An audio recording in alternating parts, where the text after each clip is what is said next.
Assalamualaikum warahmatullahi wabarakatuh. Yang saya hormati Bapak Ibu dosen selaku pengampu mata kuliah rekayasa nilai dan teman-teman semua yang saya sayangi. Perkenalkan, nama saya Tera Syafera, NIM 21011191222048 dari kelas A rekayasa nilai. Di sini saya akan menjelaskan tentang studi kasus penerapan value engineering pada proyek 25 Avenue and Union Pacific Great Spiration. Nah, untuk deskripsi proyek ini adalah sebuah proyek atau program dari the Chicago Region Environmental and Transportation Efficiency atau biasa disebut CREATE untuk meningkatkan operasi angkutan barang dan kereta api penumpang dan untuk meningkatkan operasi jalan raya di daerah metropolitan Chicago serta mengurangi dampak lingkungan dari operasi kereta api akibat pada masyarakat umum. Untuk tujuan proyeknya yaitu dibahas dan diuji dengan ide dan rekomendasi untuk memvalidasi kesesuaian dalam hal kinerja dan biaya. Tujuan yang diidentifikasi menjadi yang pertama adalah meredakan kemacetan lalu lintas di 25 Avenue, yang kedua meningkatkan keselamatan, yang ketiga meningkatkan operasi lalu lintas, yang keempat mengakomodasi akses komersial, yang kelima meningkatkan persimpangan Grand Street. Untuk kendala proyeknya itu yaitu diidentifikasi oleh tim studi VE dan tim desain, baik tujuan proyek maupun kendala dibahas di seluruh studi lokakarya teknik nilai.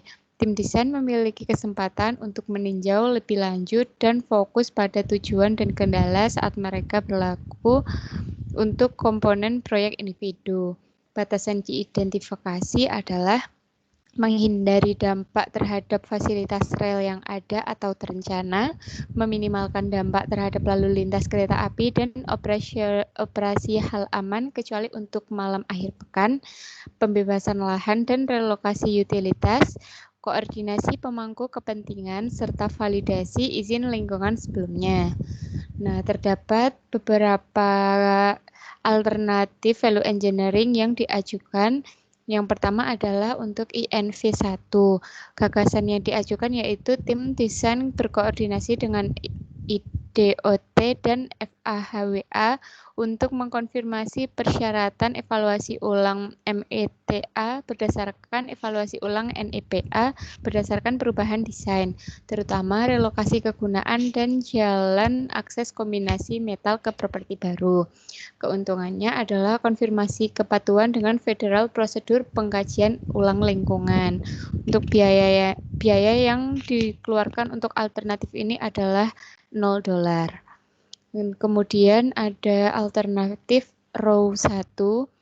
Gagasan yang diajukan berupa tim desain memperbarui jadwal proyek fase 2 untuk menggambarkan aktivitas dan durasi yang dibutuhkan menggunakan kebijakan dan prosedur perolehan tanah IDOT. Keuntungannya yaitu berpengaruh positif kepada jadwal penawaran dan konstruksi, mengidentifikasi kegiatan pada lintasan kritis. Alternatif ini juga tidak mengeluarkan biaya. Next, untuk gagasan selanjutnya atau row 2. Row 2 ini mengajukan gagasan berupa agen lokal menggunakan staf atau perusahaan pre-certified yang sukses melalui proses pengolahan tanah IDOT pada proyek sebelumnya. Dengan tambahan, agensi lokal harus mencari yang memegang wewenang dari legislasi. Keuntungannya, memadatkan jadwal untuk mengimplementasikan proyek. Untuk biaya alternatif ini juga $0. Nah, untuk gambaran dari ROW ini bisa dilihat pada gambar di kiri. Yang kemudian adalah rekomendasi alternatif value engineering yang bernama SCIT 1. SCHED1 atau SID1 ini merupakan gagasan berupa tim desain mengkaji ulang, memperbarui, dan menyaring jadwal yang termasuk proses kaji ulang dan durasi. Keuntungannya adalah menciptakan komitmen yang sama dan menentukan ekspektasi. Selain itu, memvalidasi jadwal pengajuan, penyelesaian, dan pengkajian ulang. Ini juga tidak mengeluarkan biaya atau $0. Untuk SCHED2 atau SID2 berupa gagasan, jadwal baru sudah dikembangkan oleh tim VE. Tujuannya adalah untuk menyediakan jadwal yang realistis untuk tim desain dan sebagai garis besar lintasan kritis agar sumber daya dapat dialihkan untuk pekerjaan yang mempunyai pengaruh besar dalam konstruksi proyek. Keuntungannya yaitu adalah untuk tujuan bersama dengan savingsnya sebesar $0.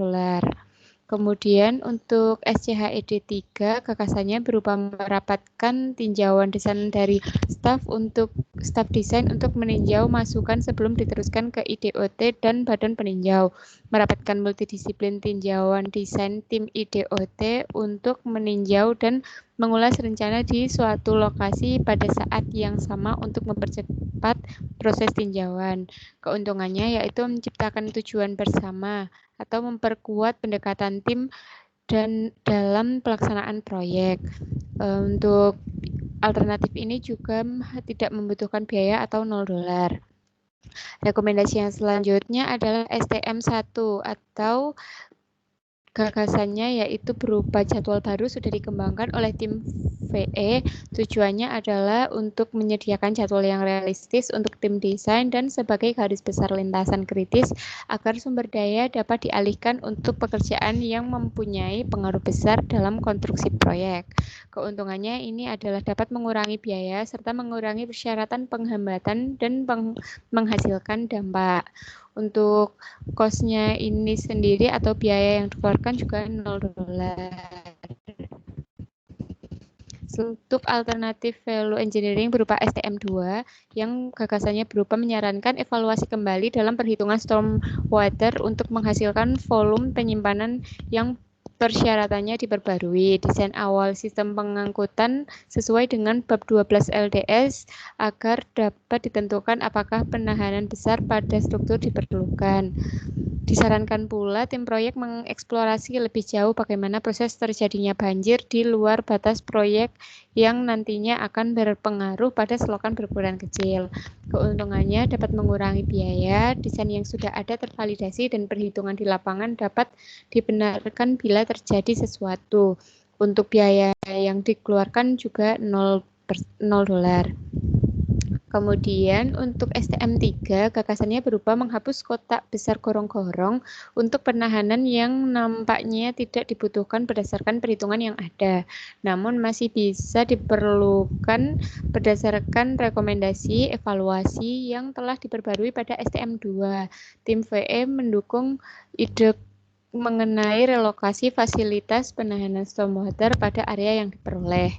Keuntungannya yaitu dapat mengurangi biaya serta dapat mengurangi persyaratan penghambat hasil dampaknya. Untuk biaya pada STM3 ini yaitu sebesar $1.232.000. Selanjutnya untuk STM4 gagasannya yaitu berupa tim desain mengevaluasi kembali kebutuhan akan pembatas khusus lubang got. Struktur ini seringkali besar, sulit dipasang, dan beberapa memiliki kenaikan harga yang cenderung besar dari tipe lubang got standar A. Keuntungannya adalah dapat mengurangi biaya, meningkatkan kemampuan pembangunan. Untuk biaya yang dikeluarkan untuk alternatif ini sebesar $24.000. Untuk selanjutnya adalah STR2. Gagasannya itu menggunakan steel plate girder dalam deep web 40 inci daripada deep web 48 inci. Untuk detail gambar bisa dilihat pada kiri, gambar yang ada di sebelah kiri. Keuntungannya mengurangi biaya dengan kinerja yang sama. Untuk biaya yang dikeluarkan ini sebesar $186. Untuk perbedaannya, jadi meningkat atau saving sebesar $186.000. Selanjutnya untuk untuk alternatif value engineering STR3A. Gagasannya adalah relokasi abutmen selatan 10 kaki ke utara dan relokasi dermaga selatan 5 kaki ke utara. Struktur yang dihasilkan adalah 4 sampai 4 span, yaitu 100, 110, 100, 100, menggunakan steel plate girder dengan sedalam 40 inci web. Keuntungannya juga mengurangi biaya dengan kinerja yang sama. Untuk gambar detail relokasi abutmen dapat dilihat pada gambar bagian kiri. Untuk cost saving-nya atau biaya yang saving pada alternatif ini yaitu sebesar $2.271.000. Untuk kemudian rekomendasi alternatif yaitu STR3B, gagasannya menggunakan abutmen semi-integral sebagai tempat abutmen rintisan. Keuntungannya adalah Memorandum IDOT Albridge Designer 12 and 3 yaitu tanggal 25 Juli 2012 memungkinkan abutmen semi-integral digunakan jika panjang jembatan keseluruhan kurang dari 550 kaki dan jika condong jembatan kurang dari 45 derajat. Struktur ini memenuhi kondisi ini, masa pakai yang lebih lama dan penurunan biaya perawatan. Untuk perbedaan dari abutmennya dapat dilihat pada gambar kiri. Nah, untuk savings cost-nya sebesar $0. Dan kemudian adalah rekomendasi alternatif value engineering yaitu STR3C yang gagasannya berupa menggunakan poros yang dibor daripada tumpukan untuk mendukung unit substruktur. Nah, keuntungannya adalah Memorandum IDOT Albridge Designer 12.3 yaitu tanggal 25 Juli 2012 memungkinkan abutmen semi-integral digunakan jika panjang jembatan keseluruhan kurang dari 550 kaki dan jika condong jembatan kurang dari 45 derajat. Struktur ini memenuhi kondisi, masa pakainya lebih lama dan penurunan biaya perawatan. Cost atau biaya yang dikeluarkan atau savings-nya sejumlah $3.536.219.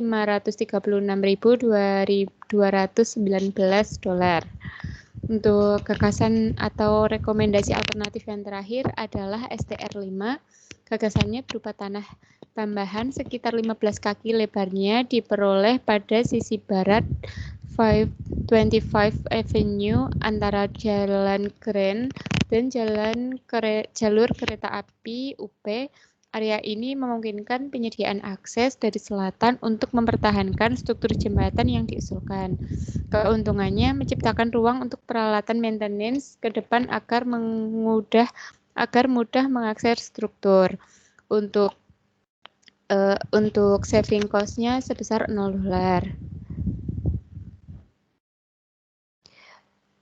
Yang kemudian STR5 value alternatif value yang STR5 gagasan berupa menentukan COMED mengizinkan untuk mematikan jalur listrik selama konstruksi atau melakukan relokasi sementara menggunakan pemeliharaan jembatan untuk lokasi sementara ataupun permanen dari utilitas. Keuntungannya dapat mengurangi biaya dan desain yang sudah ada tervalidasi.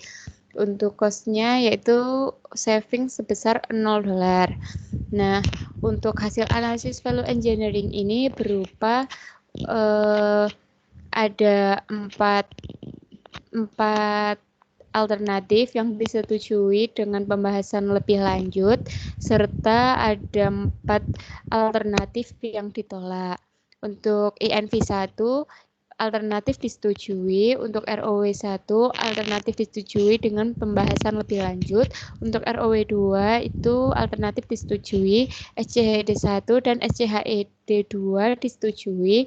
SCHED3 ditolak. STM4 disetujui dengan pembahasan lebih lanjut. STR2 alternatif ditolak. STR3A disetujui dengan pembahasan lebih lanjut. Untuk STR3B dan 3C ditolak. Sedangkan 3C disetujui, STR5 ditolak, dan Util 1 disetujui dengan pembahasan lebih lanjut. Cukup sekian presentasi dari saya mengenai kasus 2. Semoga bermanfaat. Saya akhiri. Wassalamualaikum warahmatullahi wabarakatuh. Terima kasih.